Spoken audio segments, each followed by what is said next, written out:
कल हम लोग कपट पर बात कर रहे थे और आपसे कहा गया था कि कपट पूर्वक काम को करने में एक्चुअल काम हुआ हो यह भी जरूरी हो सकता है कि हुआ हो और हो सकता है काम हुआ ही ना हो। लेकिन चूंकि भारतीय न्याय संहिता में अपराधों का संगठन कपटपूर्ण आशय से काम करने पर हो जाता है।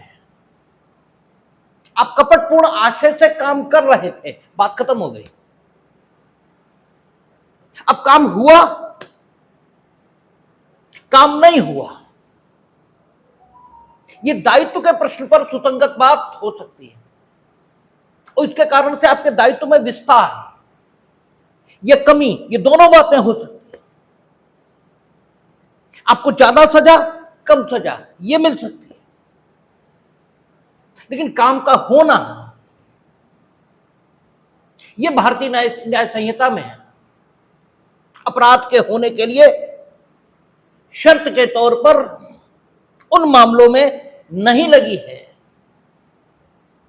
जहां कपटपूर्ण आशय से काम करना यह अपराध घोषित किया गया है। क्योंकि कपटपूर्ण आशय से काम करना है, कपटपूर्ण आशय से आपने काम किया, हो सकता है सामने वाला आपके कपट को समझ जाए और अगर वो आपके कपट को समझ जाएगा तो काम पूर्ण नहीं होगा।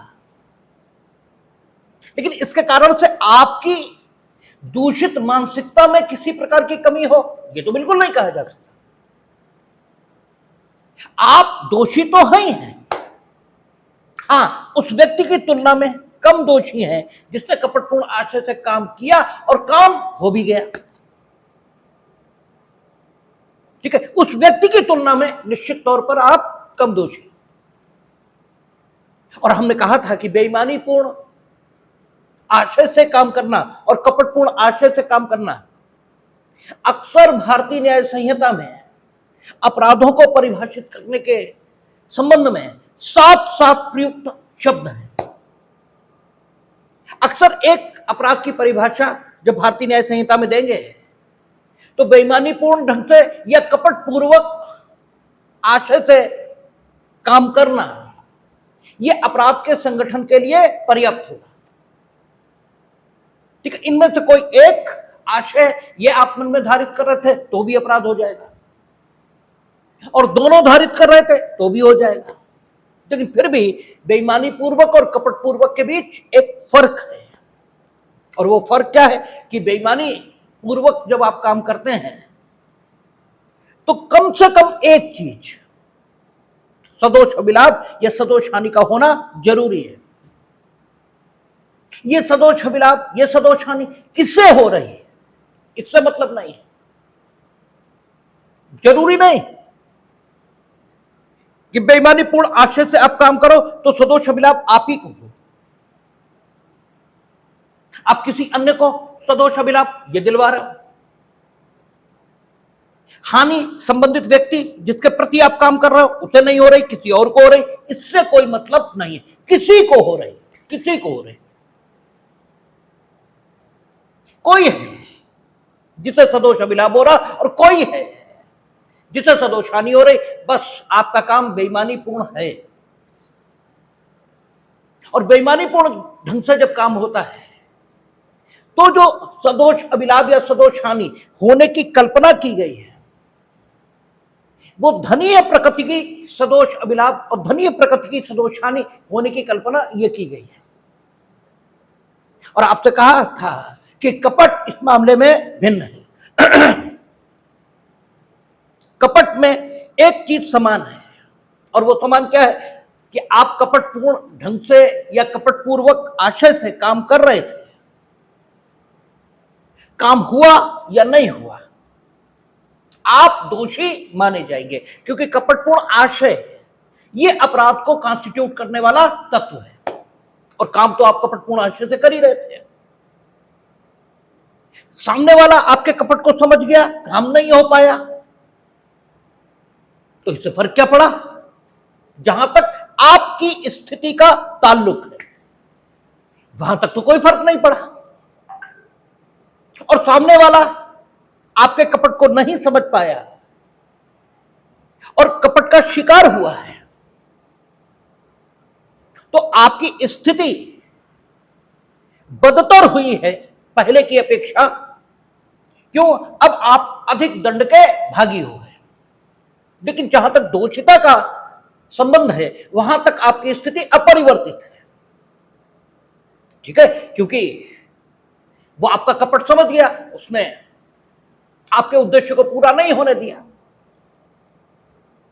तो जो आपकी स्थिति बनेगी उसकी तुलना में आपकी स्थिति तब बदतर होगी जब वो आपके कपटपूर्ण आशय को नहीं समझेगा और उसे नुकसान भी हो जाएगा। यानी कपटपूर्ण आशय आप पूरा करने में सफल हो जाएंगे। और आपसे कल कहा गया था कि कपटपूर्ण ढंग से जब काम किया जाता है तो ये बेईमानीपूर्ण ढंग से काम करने से एक मामले में और पृथक हो जाता है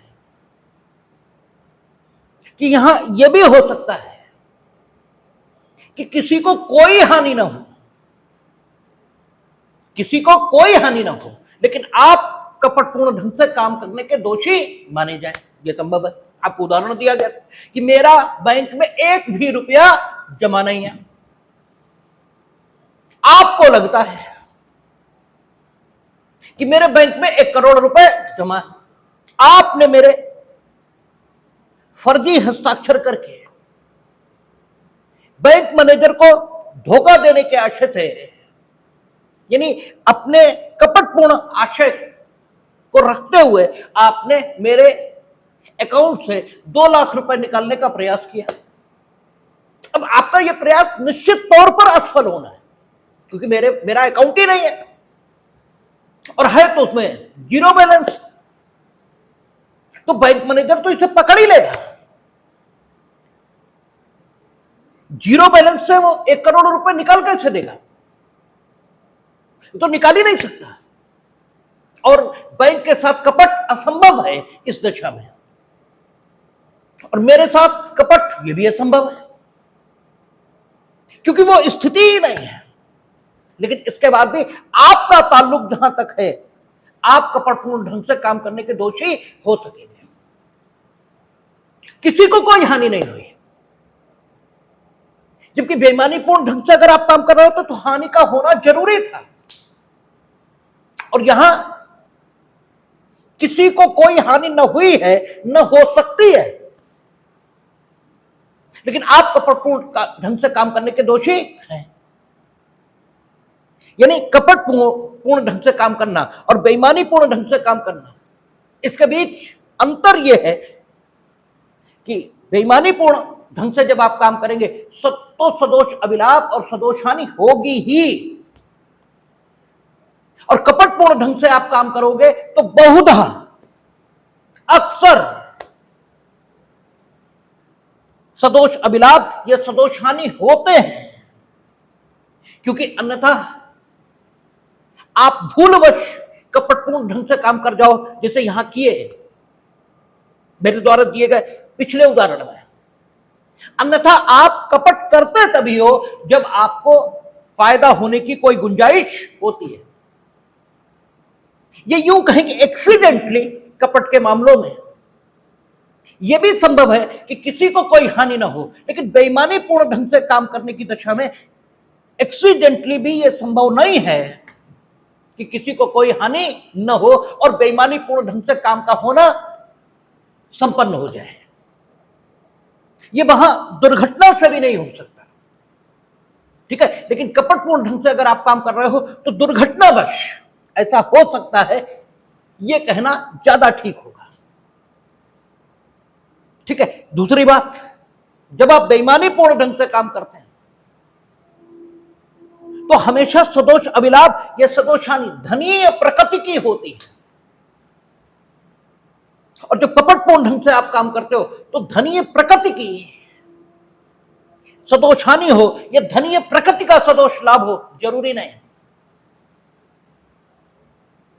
मशहूर सिंगर जगजीत सिंह आ रहे थे। ठीक है, कुछ लिमिटेड लोग, टिकट से नहीं, कुछ लिमिटेड लोगों ने उन्हें बुलाया था और वो ये चाहते थे कि उन लिमिटेड लोगों को ही वो गजल सुनाए और उनकी नाइट उन्हीं लिमिटेड लोगों के साथ हो। आप क्या किए कि उन लिमिटेड लोगों को जो निमंत्रण गया था,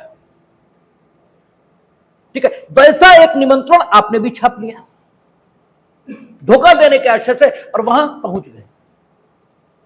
आपने कपटपूर्ण ढंग से काम किया है, यद्यपि धनी प्रकृति की हानि किसी को भी नहीं हुई। ठीक है, ये हमने एक उदाहरण दिया, ठीक है ना।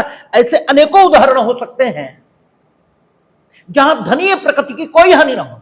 आप एग्जामिनेशन में दूसरे के स्थान पर परीक्षा देने बैठ गए, धनी प्रकृति की हानि, यह धनी प्रकृति का लाभ किसे हुआ?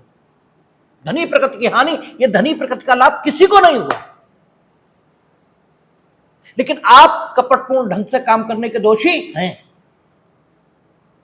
ठीक है ना। तो कपटपूर्ण और बेईमानी पूर्वक अगर इनकी तुलना करें तो बेईमानी का इसेंशियल इंग्रेडिएंट सदोष लाभ और सदोष हानि है, और कपटपूर्ण ढंग से काम करने का जो इसेंशियल इंग्रेडिएंट है वो क्या है? दूसरे को धोखा देना। और धोखा देना मीनिंग देयर बाय तथ्यों की जो विद्यमान स्थिति है उसको अपने सक्रिय प्रयासों से इस प्रकार छिपाना, ठीक है, या उनकी स्थिति को इस प्रकार वर्णित करना कि सामने वाला उस बात पर विश्वास कर ले जिस पर वो कभी नहीं करेगा अगर उसे तथ्यों की स्थिति का सही पता ये हो। तो आप कपटपूर्ण ढंग से काम कर रहे हैं, आप कपटपूर्वक काम कर रहे हैं, ये कहा जाएगा। तो दोनों के इसेंशियल इंग्रेडिएंट भिन्न है, ठीक है, और दोनों में सामान्यतः हानि होती है, लाभ किसी न किसी को पहुंचता है। लेकिन बेईमानी के मामलों में यह होना जरूरी है और कपट के मामलों में यह होना जरूरी नहीं है, यद्यपि अक्सर होता है, ठीक है ना। क्योंकि कोई कपट क्यों करेगा जब तक उसे कोई लाभ नहीं हो रहा होगा। लेकिन संभव यह भी है कि व्यक्ति कपट कर बैठे इस आशा में कि उसे लाभ होगा और वास्तविक स्थिति यह हो कि उसे लाभ हो ही नहीं सकता। जैसा उदाहरण आपको दिया गया कि बैंक में अकाउंट है ही नहीं और आप उस अकाउंट से फर्जी ट्रांजैक्शन के माध्यम से पैसे निकालने की कोशिश कर रहे हैं। तो ऐसी दशाओं में यह संभव है कि किसी को कोई सदोष लाभ, किसी को कोई सदोष हानि न हो, लेकिन काम कपटपूर्ण ढंग से किया गया ये कहा जाए। तो कपटपूर्ण ढंग से काम करना मीनिंग देयर बाय कपटपूर्ण आशय से काम करना, काम का होना बिल्कुल जरूरी नहीं। आप इस बात को ठीक से समझ लेंगे तो आगे आपको दिक्कतें नहीं होगी। आप न्यायालयों में खड़े होकर ये बेवकूफी की बात नहीं कहेंगे कि सब चोट तो आई नहीं, हत्या का प्रयास ये कैसे मान लिया जाए? क्योंकि हत्या के प्रयास के लिए हत्या करने के आशय की विद्यमानता आप में होनी जरूरी है, चोट का आना जरूरी नहीं है। और आप में आशय विद्यमान था या नहीं ये इसका अनुमान आपके कार्यों से लगाया जाएगा, क्योंकि ये मानव अनुभव और मानव बुद्धि कहती है कि आप प्रथमतः काम को अपने मन में विचार के तौर पर धारित करते हैं और फिर आपके उस विचार से आपका आचरण यह नियंत्रित होता है। तो इसे विष वर्षा लिया जा सकता है, उल्टा लिया जा सकता है। आपने जो आचरण किया है उसके बारे में माना जा सकता है कि वो आचरण स्वैच्छिक है, जब तक कि आप ये साबित न कर दें कि वो अनैच्छिक था, यह किसी तथ्य के भ्रम में किया गया था। इसे उल्टा भी तो लिया जा सकता है। ठीक है भाई, सीधे सीधे लेना जरूरी थोड़ा ही है। LHS इक्वल टू RHS होता है, तो RHS इक्वल टू LHS ये भी तो होना चाहिए। तो अगर ये बात ठीक है कि आप कोई भी काम करने से पहले उस काम को करने का आशय अपने मन में धारित करते हैं, तो आपने जो काम किया है उसके बारे में क्यों ना माना जाए कि आपने वो काम जानबूझकर आशयपूर्वक किया है। जब तक कि आप उस काम का अनाशयित होना ये साबित नहीं कर देते, तब तक हम क्यों माने कि आपने काम को आशयपूर्वक नहीं किया है। और काम को आशयपूर्वक किया है आपने, इसका साक्ष्य यह है कि आपने उन साधनों का उपयोग किया जिन साधनों का उपयोग उस प्रकार के काम को करने में किया जाता है, और आपकी बुद्धि बिल्कुल ठीक है, उसमें कोई खराबी है नहीं। तो ये क्यों मान लिया जाए कि आपने काम अनैच्छिक किया था या अनाशयित था आपका काम? ये क्यों माना जाए? और ऐसी दशा में ये बिल्कुल माना जाएगा कि काम हुआ या नहीं हुआ, इससे मतलब नहीं। आपका आशय काम को करने का था, हाँ ठीक, काम हो जाता तो आपकी सजा या आपका दंड या आपका दायित्व तो ज्यादा होता। काम नहीं हुआ, अब आपका दायित्व तो पहले की अपेक्षा कम होगा। इतना तो हो सकता है, लेकिन जहां तक कल्पेबिलिटी, ये दोषिता का सवाल है, वहां तक कोई भी रिलैक्सेशन ये आपको नहीं दिया जा सकता। यहां तक कल हम लोगों ने बात की थी। आगे कहता है लिंग, ठीक है, सेक्शन 2 सबसेक्शन 10 कहता है पुल्लिंग वाचक शब्द वह और उसके व्युत्पन्न का प्रयोग। व्युत्पन्न क्या हुआ? वह की जगह जैसे उसे, ये व्युत्पन्न है, उसका, ठीक है, तो उसका में उसकी शामिल माना जाएगा। उसने तो उभयलिंगी है, दोनों लिंगों के लिए प्रयुक्त हो सकता है, ठीक है ना। उसने तो किसी के लिए भी आ सकता है, लेकिन उसका ये सबके लिए नहीं आएगा, ठीक है। तो कह रहा है कि पुल्लिंग वाचक शब्द वह और उसके व्युत्पन्न का प्रयोग किसी भी व्यक्ति के लिए किया जाता है, चाहे वह पुरुष हो या महिला हो या उभयलिंगी हो। भारतीय न्याय संहिता में अगर वह शब्द का व्युत्पन्न कोई, इसका उपयोग हुआ है, उसने कहा जो कोई हत्या करेगा, जो कोई हत्या करेगा, कोई वह का व्युत्पन्न है। और करेगा, ये ग्रामर की दृष्टि से अगर देखें तो तभी आएगा जब आपने कोई पुरुष, ठीक है, ये अपने मस्तिष्क में शब्द धारण कर रखा है, तभी ये शब्द आएगा जो कोई हत्या करेगा। यद्यपि कोई में स्त्री भी शामिल है, ठीक है, उभयलिंगी ये भी शामिल है, सब कोई शामिल है, लेकिन आगे के जो शब्द प्रयोग हुआ है, जो आगे के शब्द है कि जो कोई हत्या करेगा, तो वो हत्या करेगा जो शब्द हैं वो ये बता रहे हैं कि यहां पर कोई शब्द का प्रयोग वह के व्युत्पन्न के रूप में हुआ है। तो कहता है जो कोई हत्या करेगा वह अमुक दंड से दंडित किया जाएगा, ये लिखा है। तो ये बात स्त्री के संबंध में ऑटोमेटिकली लागू हो जाएगी। क्यों लागू हो जाएगी? इसलिए लागू हो जाएगी कि सेक्शन 2 सबसेक्शन 10 यहां लिंग को परिभाषित कर रहा है, और इसके बाद आपका सेक्शन 3, ठीक है, सेक्शन 3 में आपका कहां गया? सेक्शन 3 में आप देखेंगे तो वो जो पहले धारा 7 में था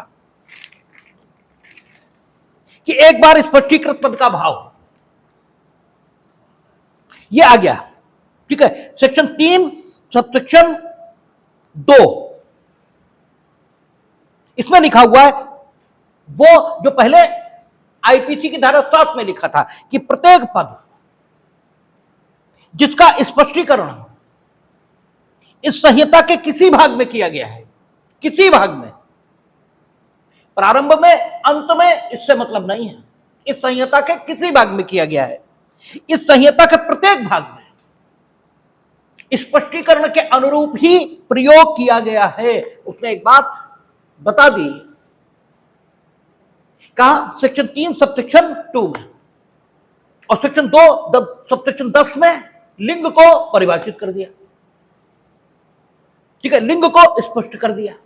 इसका मतलब यह हुआ कि सेक्शन 2 सबसेक्शन 10 में लिंग को जिस भांति स्पष्ट किया गया है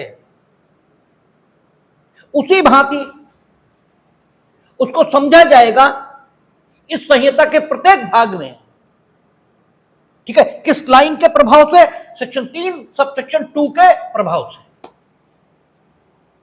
ठीक है। पूरे एक्ट में, पूरी न्याय संहिता में आप इस शब्द का यही अर्थ लेंगे। इसीलिए हम बार बार कहते हैं कि दंड विधि एकदम निश्चित है, उसमें आपकी मनोभावनाओं के लिए कोई स्थान नहीं। आप जो कुछ बोले उसके बोलने के लिए आधार के तौर पर जब तक आप सेक्शन ये नहीं बता सकते तब तक आप और कुछ भी हो, लेकिन कम से कम कानून के विद्यार्थी नहीं है। आपने कानून को इतिहास की तरह पढ़ लिया, आपने कानून को फिजिक्स की तरह पढ़ लिया, या कानून को हिंदी की तरह पढ़ लिया, इससे मतलब नहीं। कानून का मतलब यही है कि अगर हम ये पूछ रहे हैं कि 302 में या 103 में तो ये लिखा है कि जो कोई हत्या करेगा वो अमुक दंड से दंडित किया जाएगा, तो ये स्त्री के संबंध में कैसे लागू कर दोगे? और दंड विधि का अर्थान्वयन के जो सिद्धांत हैं उनके मुताबिक शाब्दिक होगा, और शाब्दिक अर्थान्वयन का मतलब शब्द का जो प्रचलित और सामान्य अर्थ है वही लिया जाएगा। तो इन शब्दों का जो सामान्य और प्रचलित अर्थ आएगा वो भाषा के नियमों के मुताबिक जो कोई पुरुष हत्या करेगा उसे अमुक दंड से दंडित किया जाएगा, यही आएगा। तो इसे स्त्रियों के संबंध में या उभयलिंगियों के संबंध में आप लागू कैसे कर देंगे? तो इसका जवाब दे तो आपको section 2 subsection 10 read along with सपठित धारा 3 सबसेक्शन 2 इसके आधार पर देना चाहिए, और आपको बताना चाहिए कि चूंकि सेक्शन 2 सबसेक्शन 10 में यह लिखा है लिंग को स्पष्टीकृत करते हुए कि पुल्लिंग शब्द वह और उसके व्युत्पन्नों का प्रयोग इस संहिता में जहां जहां हुआ, ठीक है, वे, ठीक है, हर उस व्यक्ति के लिए प्रयोग किए जाएंगे, चाहे व्यक्ति महिला हो या पुरुष हो या उभयलिंगी हो। महिला व्यक्ति है ये तो मानेंगे, तो व्यक्ति के संबंध में महिला, पुरुष, उभयलिंगी ये सारे माने जाएंगे, और पुल्लिंग शब्द वह का प्रयोग उनके संबंध में भी हुआ है, ऐसा 2:10 में लिखा हुआ, और 3:2 में यह लिखा कि एक बार स्पष्टीकृत पद का भाव पूरी संहिता में वही लिया जाएगा। इसलिए अगर यह लिखा है कि जो कोई हत्या करेगा वह अमुक दंड से दंडित होगा, इसमें स्त्री और उभयलिंगी भी शामिल माने जाएंगे और उनके संबंध में भी यही सेक्शन लागू होगा, ठीक है ना। आगे कहता है उभयलिंगी का अर्थ होगा जो उभयलिंगी व्यक्ति अधिकारों का संरक्षण अधिनियम 2019 की धारा 2 के खंड टा में है, ठीक है। उभयलिंगी इसका जो मीनिंग है वो उभयलिंगी अधिकारों का संरक्षण अधिनियम 2019 की धारा 2 टा में जिस ढंग से परिभाषित है उभयलिंगी, वही उभयलिंगी माना जाएगा। अब वो धारा 2 क्या है, उभयलिंगी अधिकारों का संरक्षण अधिनियम 2019 में, वो तो हमने देखा नहीं। और ये चीज नई आई है, पहले लिंग की परिभाषा धारा 8 में दी थी, ठीक है, आईपीसी में, और वहां इस प्रकार की बातें शामिल नहीं थी, ठीक है। ये नई बात आई है। 11 सद्भाव पूर्वक कहता है कोई बात सद्भाव पूर्वक की गई या विश्वास की गई नहीं कही जाती, जो सम्यक सतर्कता और ध्यान के बिना की गई या विश्वास की गई। नकारात्मक ढंग से परिभाषा दी है सद्भाव पूर्वक की, और परिभाषा का नकारात्मक ढंग ये तभी उपयोग किया जाता है जब जिसको हम परिभाषित करना चाहते हैं वो इतना विस्तृत होता है कि वो परिभाषा में बंध ही नहीं सकता। जैसे ईश्वर हमारे यहां वेदों में किस रूप में परिभाषित है, नेति नेति, नेति नेति मीनिंग देयर बाय नाइति नाइति, ये भी नहीं ये भी नहीं। आप तो पूछो क्या पुरुष, क्या ईश्वर पुरुष है, कहेंगे नहीं, पुरुष ही नहीं है। क्या महिला है, नहीं महिला भी नहीं है, ठीक है। क्या पत्थर है, नहीं पत्थर भी नहीं है। क्या पेड़ है, नहीं पेड़ भी नहीं है, क्योंकि संपूर्ण ब्रह्मांड में ईश्वर ही समाया है। आप सकारात्मक परिभाषा देना चाहेंगे तो संपूर्ण ब्रह्मांड की चीजें आपको ज्ञात ही नहीं है। अरे भाई, संपूर्ण ब्रह्मांड की चीजें आपको पहले ज्ञात तो हो जाए, और संपूर्ण ब्रह्मांड में कुछ भी ऐसा नहीं जिसमें ईश्वर न हो, जो ईश्वर से विहीन हो। इसे कहते हैं नेति नेति, ये भी नहीं ये भी नहीं। नकारात्मक ढंग परिभाषा का अपनाया है। नकारात्मक ढंग इसलिए क्योंकि जिसे हम परिभाषित करना चाहते हैं वो इतना असीम है कि उसे सकारात्मक ढंग से परिभाषित करना कम से कम हमारी क्षमता की बात नहीं है, ठीक है। क्योंकि अगर हम उसे सकारात्मक ढंग से परिभाषित कर सकते हैं तो हम उससे बड़े हो गए, ठीक है। हमने उसे जान लिया, हमने उसे पूर्णता के साथ जान लिया, ठीक है। और पूर्णता ईश्वर के संबंध में कभी नहीं हो सकती। हमने आपसे कहा था कि अज्ञान और रहस्य, इसके बीच यही अंतर होता है। रहस्य में कुछ जाना जाता है और कुछ अनजाना रह जाता है, और अगर अज्ञान है तो एक दिन ऐसा आएगा कि पूरी तरह जान लिया जाएगा, ठीक है ना। तो ईश्वर एक रहस्य है, उसे आप पूरा नहीं जान सकते,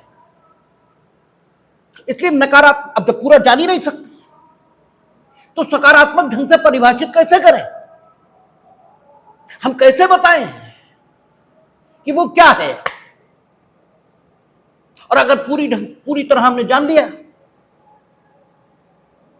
तो फिर हमारी क्षमता ईश्वर से अधिक हुई। जिसे आप पूरा जान लेंगे वो तो फिर ईश्वर बचेगा ही नहीं। जैसे कार्ल मार्क्स ईश्वरवादी हैं, तो वो ये कहते हैं कि हम तो ईश्वर पर तभी विश्वास करेंगे जब वो प्रयोगशाला में टेस्ट ट्यूब इसके अंदर आ जाए, और अगर वो प्रयोगशाला में टेस्ट ट्यूब के भीतर आ गया तो फिर उसे ईश्वर मानने की कोई जरूरत नहीं, क्योंकि फिर तो वो हमारी टेस्ट ट्यूब में आ गया, ठीक है। इसलिए आप उसे जान ही नहीं सकते। जान सकते हैं, कुछ जान सकते हैं और बहुत अनजाना रह जाएगा, ठीक है ना। इसीलिए वो कहते हैं नेति नेति। तो नकारात्मक जो परिभाषाओं का ढंग है वो तभी इस्तेमाल में लाया जाता है जब जिसे हम परिभाषित करना चाहते हैं वो इतना असीम है कि उसकी परिभाषा संभव ही नहीं है।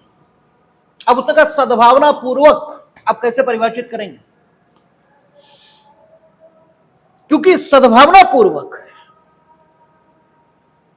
आपने काम किया है ये तभी कहा जाएगा जब आपने काम सम्यक या उचित सतर्कता और ध्यान के साथ किया है। और सम्यक या उचित सतर्कता ये हर बार हर परिस्थिति में बदलती जाती है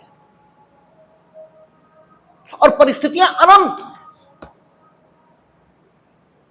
ठीक है, आग लगी हुई है, बच्चों का स्कूल है, ठीक है, बच्चों के स्कूल में आग लगी है, बच्चे इतने छोटे हैं कि खुद निकल भी नहीं सकते, उन तक फायर ब्रिगेड की गाड़ी पहुंचनी ही चाहिए, और तुम क्रिकेट खेल रहे हो, ठीक है ना, सड़क पर, जैसे कुछ कूस टाइप के लोग आपको खेलते दिख जाएंगे,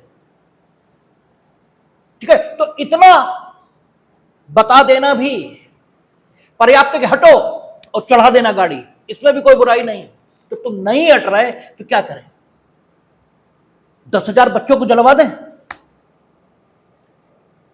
ठीक है ना। तो हम जानबूझकर आप पर गाड़ी नहीं चढ़ाएंगे, लेकिन इस परिस्थिति में सतर्कता इतनी बरती जानी भी पर्याप्त है कि सिर्फ एक लाउडस्पीकर लगाकर एक व्यक्ति गाड़ी के आगे आगे चिल्लाता हुआ चल रहा है कि रास्ता खाली कर दीजिए, ठीक है, क्योंकि परिस्थिति भिन्न है।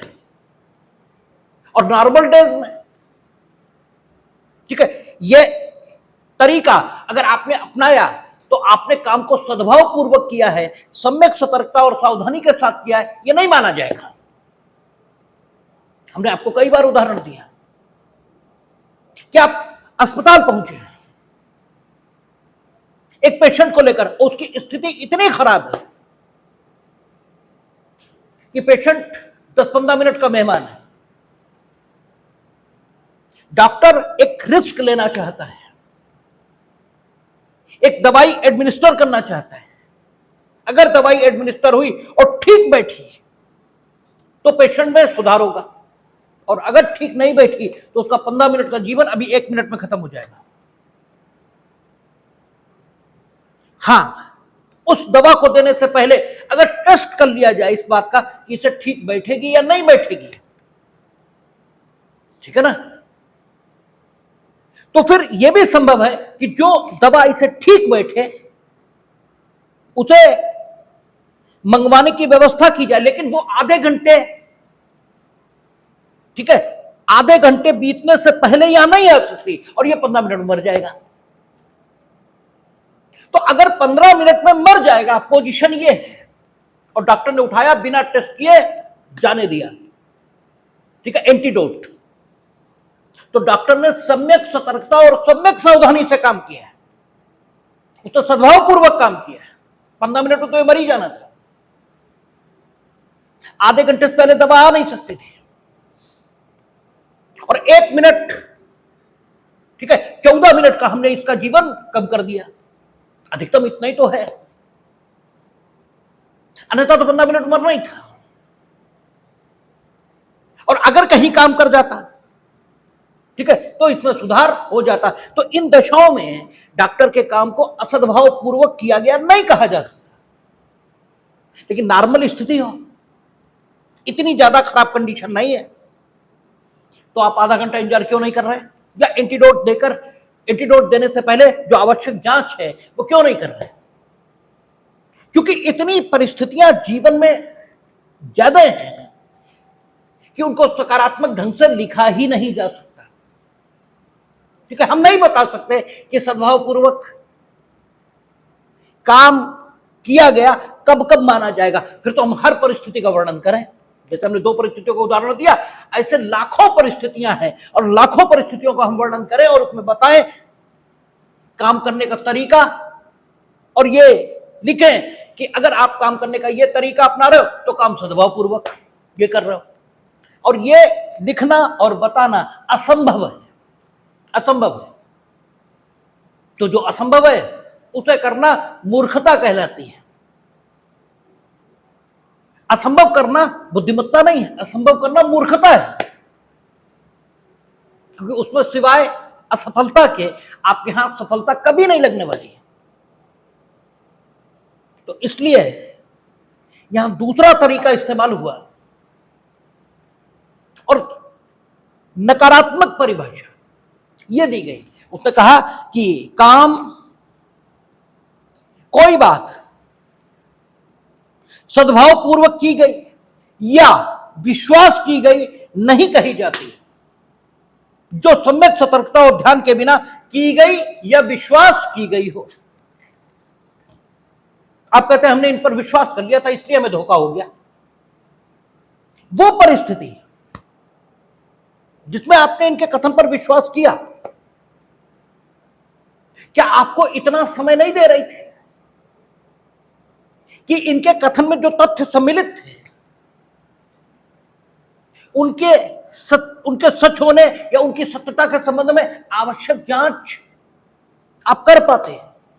अगर इसका उत्तर हां है कि आपके पास इतना समय नहीं था कि ये जो कथन कर रहे थे उसकी सत्यता के संबंध में आप कोई जांच कर पाते, तो आपने सद्भाव पूर्वक इनकी बात पर विश्वास किया है ये कहा जाएगा।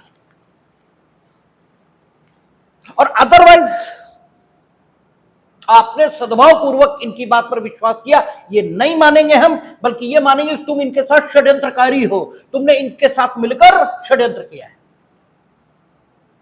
ठीक है, आपने सद्भाव पूर्वक अगर विश्वास किया किसी पर और उसे कोई सहायता दे दी तो आप षड्यंत्रकारी थोड़े हैं। आप आए, आपने कहा घर में आग लगी हुई है, छोटा बच्चा घर में बंद हो गया है, हमें ताला तोड़ने के लिए लोहे की छड़ दे दो। हम आपको जानते थे, पहचानते थे, आप मेरे मोहल्ले के थे, हमने दूर से धुआं भी उठता देखा, हो सकता है वो खाना बन रहा था पड़ोस में, उसका था, लेकिन फिर भी आपकी बात पर हमने सद्भाव पूर्वक विश्वास किया। ठीक है, ये इस स्थिति में न माना जाए इसके लिए कोई आधार नहीं है। आप ले गए और आपने दूसरे घर का ताला तोड़कर वहां चोरी कर ली, तो हमने आपकी बात पर सद्भाव पूर्वक विश्वास किया, ये माना जाएगा क्योंकि इसके लिए समुचित आधार है। आपने ऐसी बात बताई थी कि उस परिस्थिति में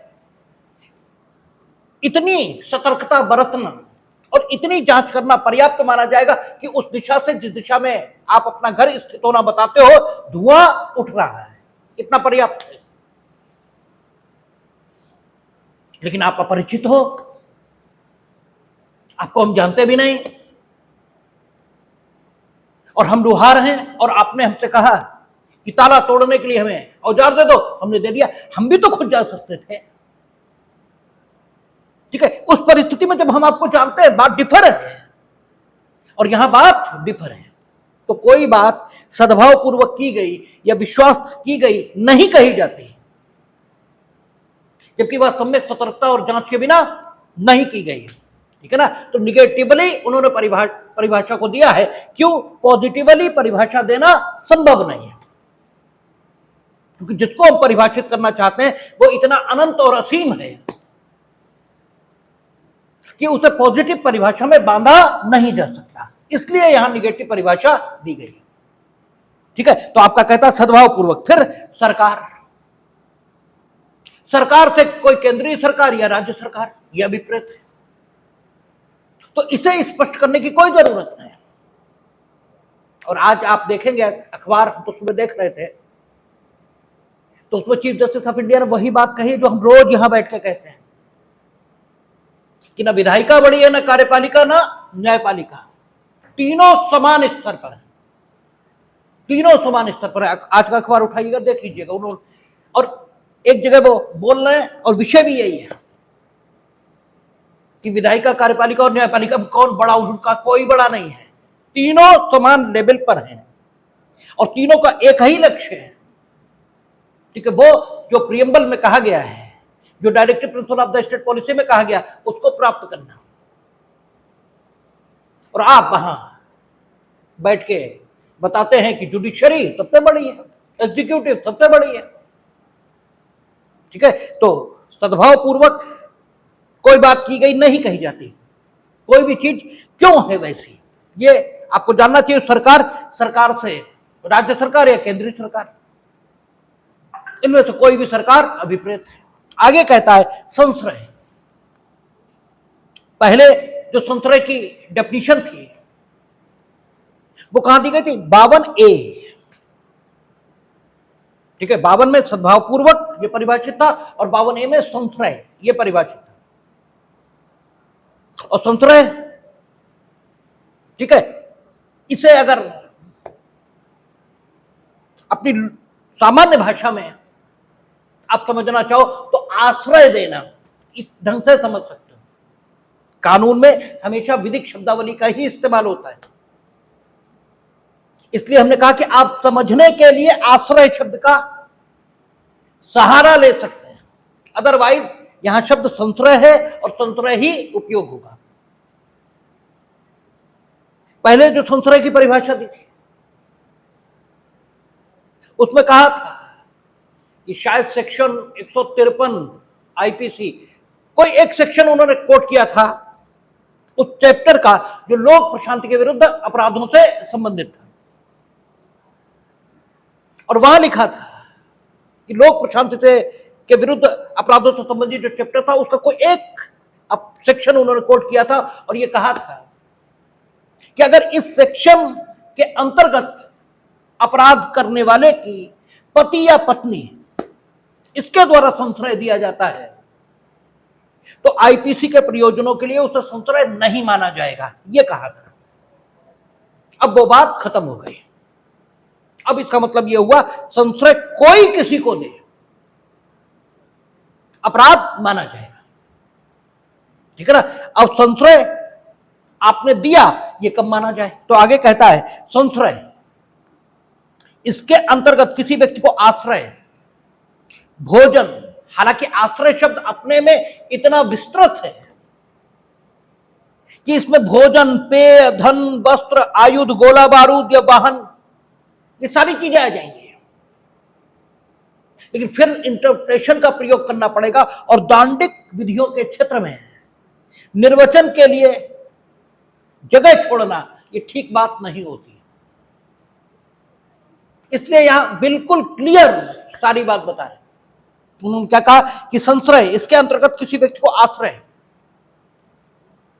यानी रहने के लिए स्थान आप दे रहे हैं, भोजन दे रहे हैं, पेय पदार्थ दे रहे हैं, धन दे रहे हैं, वस्त्र दे रहे हैं, या आयुधों से उसकी सहायता कर रहे हैं, गोला बारूद या वाहन के साधन देना, या किन्हीं साधनों से चाहे वे उसी प्रकार के हो या नहीं जिस प्रकार के इस खंड में प्रगणित है, किसी व्यक्ति की सहायता पकड़े जाने से बचने के लिए करना आता है। संश्रय एक विशेष गतिविधि के संबंध में परिभाषित हुआ है, ठीक है। किस गतिविधि के संबंध में? पकड़े जाने से बचने के लिए। यानी आप वैसे किसी को आश्रय दे रहे हो, कोई संश्रय नहीं दे रहे हो, भले ही वो अपराधी होता रहे, हमें क्या मालूम। हम पकड़े जाने से बचने के लिए, अगर वो अपराधी है हमें नहीं मालूम, हमारा रिश्तेदार है, हमारे घर में आके रुका, हमें क्या मालूम कि उसके खिलाफ एफआईआर है, तो बताई थोड़ी हमें। तो हमने पकड़े जाने से बचने के लिए उसे संश्रय थोड़ी दिया है, ठीक है। अब आप कहेंगे फलाने तो पकड़ गए, तो फलाने तो पकड़ गए, लेकिन उन पर मुकदमा चलाना, और मुकदमे में पुलिस का कहना यह था कि ये पकड़े जाने से बचने के लिए इन्हें संश्रय दे रहे थे, और उसका कहना यह था कि हमें मालूम ही नहीं था कि ये कोई अपराध करके आए, ये तो मेरे रिश्तेदार थे, हमारे घर में रुके, हमने इन्हें भोजन, वस्त्र, ठीक है, जो कुछ इन्होंने मांगा तो दिया। इन्होंने बताया कि फलाने से हमें खतरा है या हमें लोग घेर रहे हैं, तो हमने इन्हें बंदूक भी दी थी अपनी। हालांकि बंदूक देना तो ठीक है, लाइसेंस किसी को आप नहीं दे रहे, लेकिन जस्ट टू अंडरस्टैंड, केवल समझाने के पॉइंट ऑफ व्यू से हमने वो भी दी थी, या हम खुद साथ गए थे, तो हमने संश्रय थोड़ी दिया, क्योंकि संश्रय एक विशेष गतिविधि के संबंध में परिभाषित है। और वो गतिविधि क्या है? जब पकड़े जाने से बचने के लिए आप किसी व्यक्ति को भोजन देते हैं, पेय पदार्थ देते हैं कि तुम यहीं छिपे रहो। आदमी छिपा तो तभी रहेगा जब उसे भोजन आदि मिलता रहे। ठीक है, और आप भोजन उपलब्ध करा रहे थे ताकि वो एक जगह छिपा रहे और पकड़ा न जाए। तो पकड़े जाने से बचने के लिए जब आप किसी व्यक्ति को भोजन, वस्त्र, पेय, गोला बारूद, आने जाने के साधन या इनके अतिरिक्त यहां जो चीजें प्रगणित की गई हैं उनके अलावा भी किसी भी ढंग से, ढंग कोई हो, इंक्लूसिव डेफिनेशन दी, क्योंकि आगे बचने के ढंग हो सकता और भी निकल आए। ठीक है, इन चीजों के अलावा तो बार बार अमेंड न करना पड़े, इसलिए एक तरीका अपनाया और ये लिख दिया कि ऊपर जो चीजें प्रकटित की गई इनके अलावा भी अगर कोई सहायता आप ऐसे व्यक्ति की इसलिए करते हैं कि वो पकड़े जाने से बच जाए, तो आप उस व्यक्ति को संश्रय देते हैं, ये कहा जाएगा। और अकॉर्डिंगली जो संश्रय देने वाले के लिए दंड आगे भारतीय न्याय संहिता में आएंगे, वे दंड आप पाएंगे।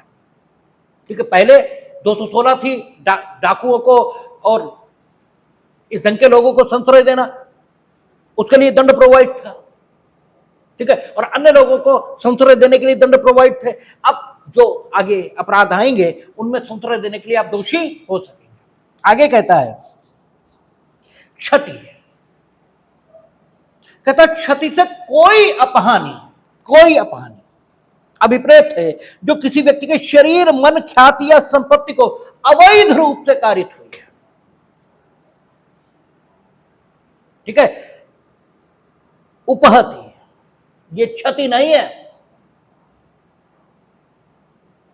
ये सेंटेंस अपने में गलत है, इसे और सुधारा जाना चाहिए। मेरे मुंह से निकला उपहति भी क्षति है, लेकिन उपहति केवल उपहति क्षति नहीं है। उपहति की अंग्रेजी क्या? हर्ट, और क्षति की अंग्रेजी क्या? इंजरी। ठीक है, अगर हर्ट और इंजरी एक ही बात होती है तो भाषा में दो शब्द नहीं होते हैं। अंग्रेजी में भी है हर्ट और इंजरी, और हिंदी में भी है उपहति और क्षति। प्रत्येक उपहति क्षति है, लेकिन प्रत्येक क्षति उपहति नहीं है, क्योंकि क्षति के अंतर्गत क्या क्या आ रहा है? कोई अपहानि, कोई अपहानि। और हर्ट के अंतर्गत क्या आ रहा? शारीरिक अपहानि। ठीक है ना, क्षति के अंतर्गत कोई अपहानि ये आ रही है। कोई अपहानि अभिप्रेत है जो किसी व्यक्ति के किसी कारित हुई शरीर को, मन को, ख्याति को या संपत्ति को। शरीर, मन, ख्याति या संपत्ति, इनमें से किसी को भी अगर कोई अपहानि यह हुई है तो आपने संबंधित व्यक्ति को क्षति कारित की है। मानव शरीर के विरुद्ध अपराध जब आप पढ़ेंगे तो वहां दंड उपहति कारित करने के लिए मिलेगा, वहां दंड उपहति कारित करने के लिए मिलेगा। यानी वहां क्षति का एक विशेष स्वरूप है, उसे आप कारित करोगे तो दंड पाओगे। क्यों? वहां दंड ज्यादा है। ठीक है, फिर डिफरेंस होता जाएगा। आप क्या करेंगे? घातक आयुधों के रूप में जिन आयुधों का इस्तेमाल किया जाए तो व्यक्ति की मृत्यु संभव हो, ऐसे आयुधों का इस्तेमाल करके अगर सिंपल इंजरी भी किसी को कारित कर दोगे, सिंपल इंजरी मेरे मुंह से निकल रहा है लेकिन सिंपल हर्ट ये शब्द आना चाहिए, सिंपल हर्ट भी कारित कर दोगे तो आपको कितनी सजा मिलेगी? 3 साल, जो पुरानी 324 थी वो आएगी। और कहीं ग्रीवियस हर्ट कारित कर दी तो किसी साधन का इस्तेमाल मत करो, सजा कितनी मिलेगी? 7 साल। और उन साधनों का कहीं इस्तेमाल कर लिया जो 324 में वर्णित है तो मामला हो जाएगा 326 का, पुरानी आईपीसी के ही हिसाब से हम बोल रहे हैं। और तब सजा कितने मिलेगी? आजीवन कारावास तक। ठीक है ना? और आपने सिंपल इंजरी कारित कर दी, सिंपल इंजरी, और आपका उद्देश्य क्या था? कोई संस्कृति उद्यापित करने या कोई अवैध कार्य, अपराध नहीं, कोई अवैध कार्य करने के लिए किसी को विवश कर दे तो 327 आती और सजा कितनी मिलती? 10 साल। और अगर जहर से आप किसी को उपहतिकारित कर देते तो सजा कितनी मिलती? 328 में शायद आजीवन कारावास, शायद। और 326 ए बी वो भी आ गए थे कि आप एसिड अटैक किसी पर करते, फिर 329, 30, 31 आदि आदि थे। यानी वहां उपहति, हर्ट, इसके लिए सजाएं थी। और उद्दापन, एग्जॉर्शन, इसकी जब डेफिनेशन हम लोग पढ़ते थे, ठीक है, अब एग्जॉर्शन की डेफिनेशन न्याय संहिता में अन्य जगह दी गई है, लेकिन जब हम लोग एग्जॉर्शन की डेफिनेशन पढ़ते थे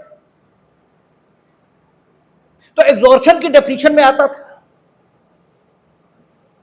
कि अगर आप किसी व्यक्ति को क्षतिकारित करने की धमकी देते हैं, क्षतिकारित करने की, या उस व्यक्ति से जो व्यक्ति हितबद्ध है उसे क्षतिकारित करने की धमकी देते हैं, और इस प्रकार धमकी के माध्यम से किसी व्यक्ति को, ठीक है, कुछ संपत्ति देने के लिए विवश करते हैं तो आप एग्जॉर्शन करते हैं। ऐसी बात वहां पर आती थी। वहां जो मुख्य जोर था क्षति पर था, यानी आप व्यक्ति को, और जो इलस्ट्रेशन वहां दिए गए थे, अब इलस्ट्रेशन यहां भी आ गए होंगे वही कि आपने क्या किया? मानहानि कारित करने की धमकी किसी को दी कि हम आपके खिलाफ मानहानिकारक लेख प्रकाशित करेंगे, अदरवाइज आप हमें अमुक संपत्ति का परिदान करो। तो कोई शारीरिक अपहानि कारित नहीं की गई, कोई उपहति, कोई हर्ट ये कारित नहीं हुई, लेकिन प्रतिष्ठा की अपहानि कारित करने की धमकी दी गई है। तो क्षति की शब्द के अंतर्गत आ गया, ठीक है ना। और एग्जॉर्शन माना जाता था क्योंकि आपने क्षति कारित करने की धमकी दी, तो क्षति बड़ी बात है। और क्षति इस शब्द के अंतर्गत किसी व्यक्ति को शारीरिक अपहानि, मानसिक अपहानि यानी मन संबंधी, ख्याति संबंधी और संपत्ति संबंधी प्रत्येक अपहानि शामिल है। यानी अगर किसी अपराध के गठन के लिए क्षति का कारित होना यह इसेंशियल इंग्रेडिएंट बनाया गया है, तो उस संबंधित अपराध का कर्ता यदि अपराध से पीड़ित को हर्ट कारित करता है, यानी शारीरिक अपहानि यह कारित करता है, और अगर यह कारित नहीं भी करता है, केवल मानसिक अपहानि यह कारित कर देता है, प्रतिष्ठा संबंधी अपहानि यह कारित कर देता है, या संपत्ति संबंधी अपहानि यह कारित कर देता, तो भी उस अपराध का कर्ता पीड़ित व्यक्ति के प्रति अपराध करने का दोषी माना जाएगा। केवल हर्ट ये क्षति में नहीं आती, ठीक है, केवल हर्ट भी क्षति के अंतर्गत है, लेकिन क्षति ज्यादा बड़ा शब्द है। और अगर एक लाइन में बोले तो यह कहा जाए कि क्षति इस शब्द के अंतर्गत प्रत्येक अवैध कार्य का करना आता है, प्रत्येक अवैध कार्य का। ऐसे बोले तो ज्यादा ठीक रहेगा। अभी हम लोग बात करेंगे अवैध और अपराध, ये भी अलग अलग हो जाएंगे, क्योंकि अवैध की परिभाषा जो पिछली आईपीसी में दी, संभवतः ये यहां भी यही दी होगी, आगे देख लेंगे, आ जाएगी। वहां कहता था कि अवैध शब्द इसके अंतर्गत प्रत्येक अपराध ये तो आता ही आता है, लेकिन वो कार्य भी आता है जो सिविल कार्यवाही के लिए आधार उत्पन्न करता है, जो सिविल कार्यवाही के लिए आधार उत्पन्न करता है, और वो भी आता है जो विधि द्वारा प्रतिषिद्ध है, वो भी आता है। सिविल कार्यवाही के लिए आधार क्या उत्पन्न करता है? या तो अकृत्य या संविदा भंग। ठीक है ना। संविदा भंग या अकृत्य ये सिविल कार्रवाई के लिए आधार पैदा करता है। संविदा भंग हुआ तो 2 रेमेडीज आपको मिलेंगी, और दोनों रेमेडीज कौन देगा? Civil court. पहली रेमेडी क्षतिपूर्ति, कहां? धारा 73 इंडियन कॉन्ट्रैक्ट एक्ट, और दूसरी स्पेसिफिक परफॉर्मेंस ऑफ कॉन्ट्रैक्ट, कहां?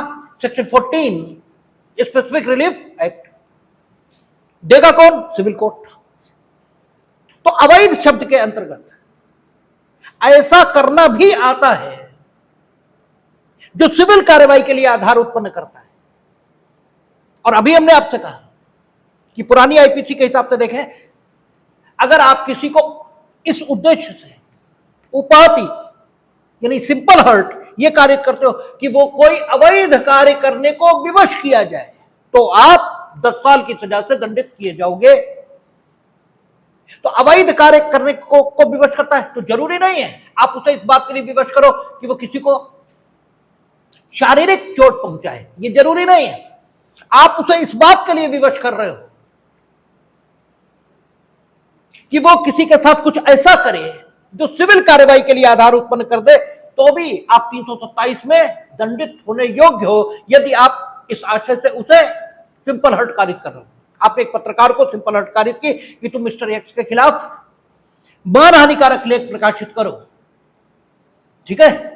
तो मानहानिकारक लेख अगर वो प्रकाशित करेगा तो सिविल कार्रवाई के लिए आधार उत्पन्न करेगा, इसलिए आपने सिंपल हर्ट कारित करके उसे अवैध कार्य करने को विवश किया है, ये माना जाएगा, ठीक है ना।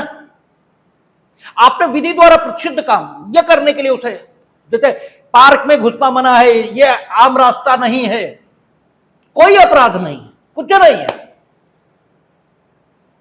लेकिन आप विधि द्वारा प्रतिषिद्ध काम उसे करने के लिए विवश कर रहे हो, तो आप अवैध करने के लिए विवश कर, ठीक है। और अवैध अगर आप करने के लिए किसी को विवश कर रहे हो तो आप उसे शरीर संबंधी, मन संबंधी, संपत्ति संबंधी, ठीक है, या आपका ख्याति संबंधी अपहानि कारित करने के लिए ही विवश कर रहे होगे, यही माना जाएगा, ठीक है। तो आप ये इस परिभाषा को ऐसे भी समझ सकते हैं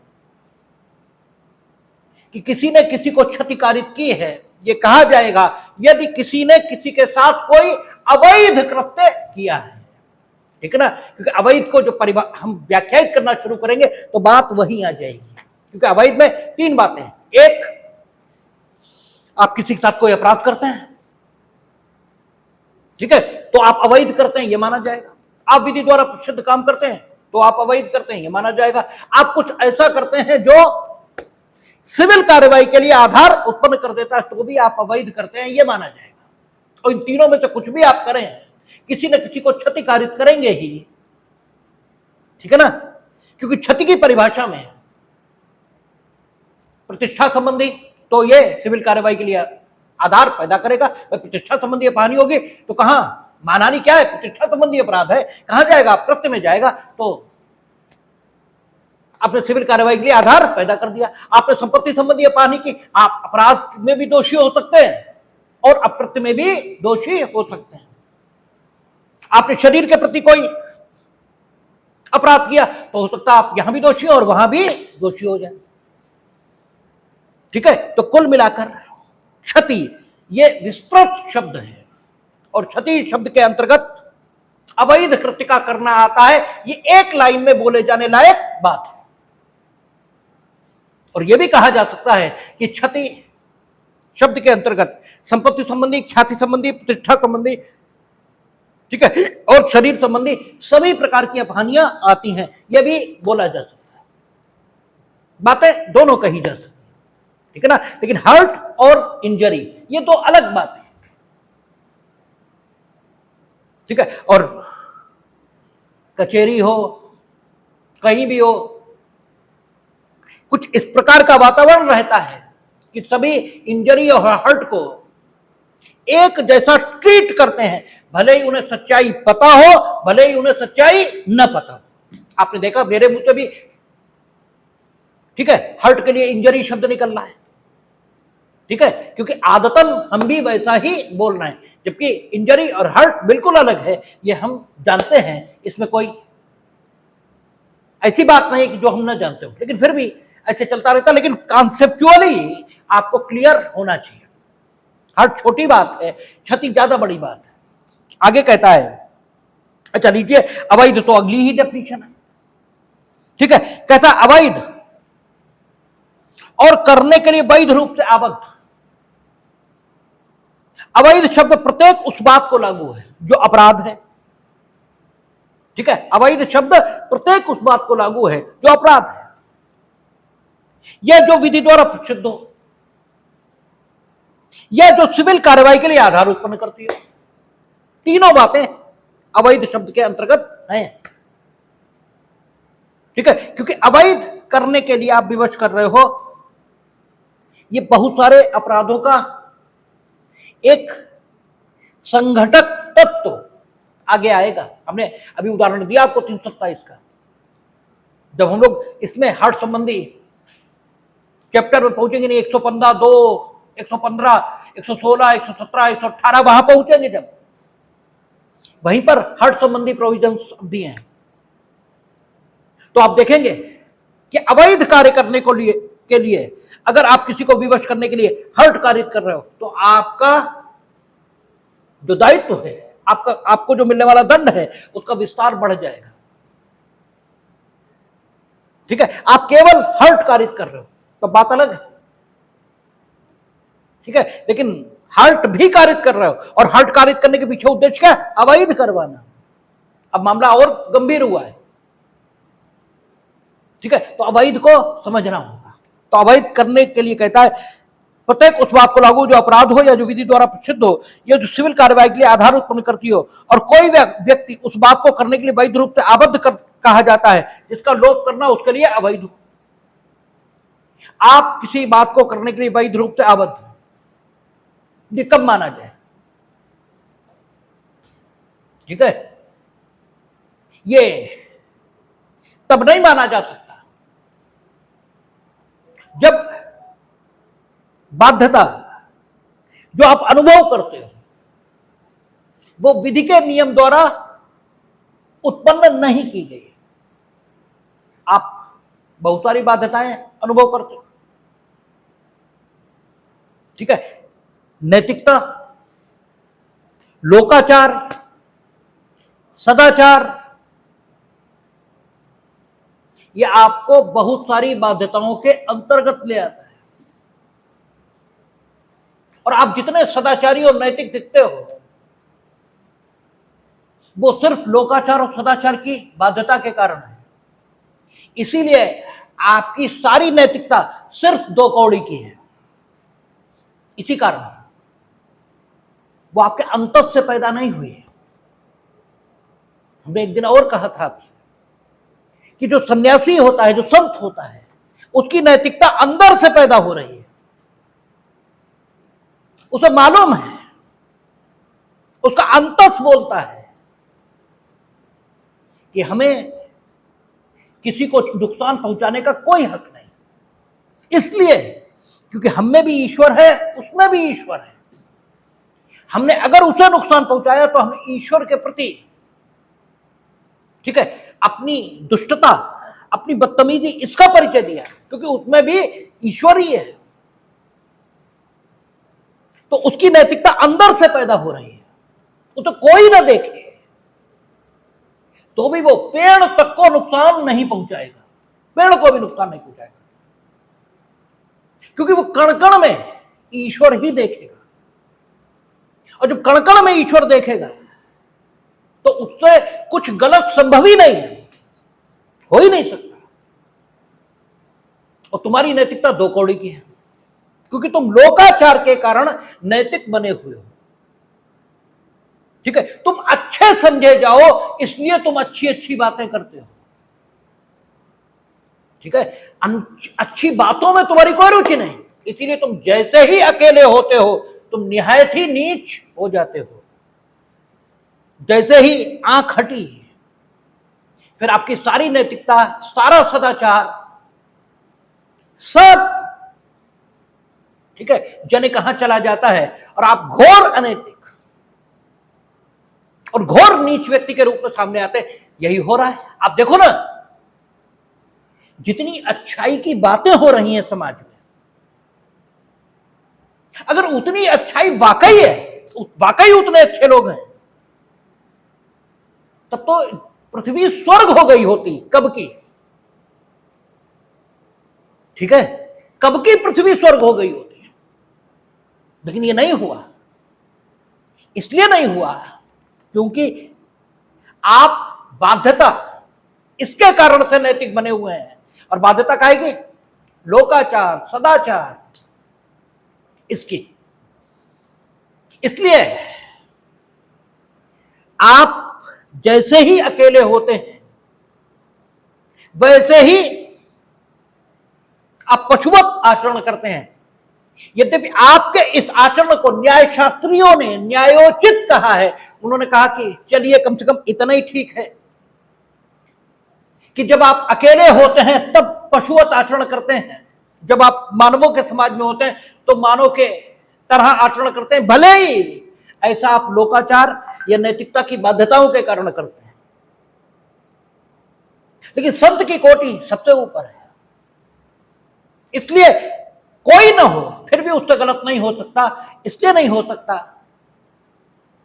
क्योंकि वो अंदर से जानता है कि कण-कण में ईश्वर है, हम किसका बुरा करें, कर ही नहीं पाएगा। इसलिए तुम्हारी नैतिकता 2 कौड़ी की है। तुमने पेड़ लगाया तब भी तुम 2 कौड़ी के आदमी हो, तब भी तुम आदमी 2 ही कौड़ी के हो। तीसरी कौड़ी नहीं तुम्हारे मूल्य में खर्च की जा सकती है। आदमी तुम 2 ही कौड़ी के हो। तो पेड़ लगाओ, तुम नदी बचाओ, तुम नदी में कूद जाओ, इससे कोई फर्क नहीं पड़ता। ठीक है, और वो कुछ ना करे तो भी वो संत है, क्योंकि तुम आज लगाओगे पेड़, कल काटोगे, वो पत्ती को नुकसान नहीं पहुंचा सकता। इसलिए वो कुछ ना करे तुमसे बेहतर है, और तुम सब कुछ करो तो भी 2 कौड़ी के हो। ठीक है, तो इस ढंग से जो बाध्यताएं आप पर आरोपित हैं, ठीक है, उनको करने के लिए आप स्वयं को आबद्ध जरूर अनुभव करते हो, लेकिन न्याय संहिता के पॉइंट ऑफ व्यू से, क्योंकि ये तो सिर्फ दुष्टों के लिए बनाई गई ना, तो इसलिए वो ये कहती है कि नहीं, हमें इससे भी कोई मतलब नहीं। चलो लोकाचार, क्योंकि दंड विधि क्या है? समाज में जीने का न्यूनतम स्टैंडर्ड, न्यूनतम स्टैंडर्ड। ठीक है, कि कम से कम इतना तो नैतिक आपको बनना ही होगा अगर आप समाज में रहना चाहते हो, अन्यथा फिर हम आपको जेल भेजेंगे, समाज से अलग करेंगे। क्योंकि जब आप इतने भी नैतिक नहीं हो सकते, यदि आपसे अपेक्षित तो यह कि आप संत हो जाओ। संत होने का अर्थ समाज छोड़ देना नहीं है। ठीक है, अपेक्षित तो यह है कि आप संत हो जाओ, लेकिन न भी हो पाओ, लेकिन कम से कम इतना जितना हम दंड विधि में दंडनीय बना रहे हैं, कम से कम उतना आप नैतिकता का पालन जरूर करेंगे, और नहीं करेंगे फिर हम आपके साथ कठोरता से पेश आएंगे, हम आपको जेल भेजेंगे। तो न्याय संहिता के प्रयोजन से आप वैध ढंग से काम करने वाले कहे जाएंगे यदि न्याय संहिता आपको, आपके ऊपर या अन्य कोई विधि आपके ऊपर जिन कर्तव्यों के पालन का दायित्व रखती है, सिर्फ वही आप पालन करते रहो, तो भी न्याय संहिता आपको वैध रूप से आबद्ध व्यक्ति मानती रहेगी, और ये मानेगी कि आप वैध रूप से वो काम करने के लिए आबद्ध थे, और कोई अगर आपको उस काम को करने से रोकेगा तो वो ये मानेगी कि आपको वैध काम को करने से रोका गया है, और वो उस संबंधित व्यक्ति को दंडित करेगी। आप भले ही जो नैतिक बाध्यताएं, जो सदाचार लोकाचार की बाध्यताएं, उनका पालन करो ना करो, उनका करोगे तो समाज में नैतिक व्यक्ति के रूप में विख्यात हो जाओगे। यद्यपि नैतिक रूप से विख्यात व्यक्ति भी बहुत अच्छा नहीं है, होना तो व्यक्ति को संत ही चाहिए। ठीक है, लेकिन चलो नैतिक भी हो जाओ तो कम से कम समाज की व्यवस्था ये जरूर चलती रहेगी। तुम पाखंडी होगे तो रहोगे, तुम अपना किया खुद भुगतोगे, क्योंकि अगर तुम नैतिक हुए मीनिंग देयर बाय, अगर संतत्व से नैतिकता आई है तब तो बहुत अच्छी बात, तब तो उससे बढ़िया बात ही नहीं। लेकिन अगर सिर्फ नैतिक हो तो तुम पाखंडी हो, उसका परिणाम तुम भुगतोगे। लेकिन समाज की व्यवस्था चलती रहेगी, और हमें जो रुचि है दंड विधि के माध्यम से वो समाज को चलाने में ही है। तो वैध रूप से आबद्ध व्यक्ति और अवैध, इसको परिभाषित किया होगा कि वैध रूप से आबद्ध व्यक्ति वो है जिस पर किसी काम को करने की बाध्यता स्वयं कानून ने रखी है। नैतिकता, लोकाचार, सदाचार ने नहीं, सिर्फ स्वयं कानून ने ये बाध्यता रखी है, तब वो वैध रूप से आबद्ध व्यक्ति कहा जाएगा। ठीक है ना, इस बात को यहीं तक रखेंगे, शेष बात कल करेंगे। देखेंगे।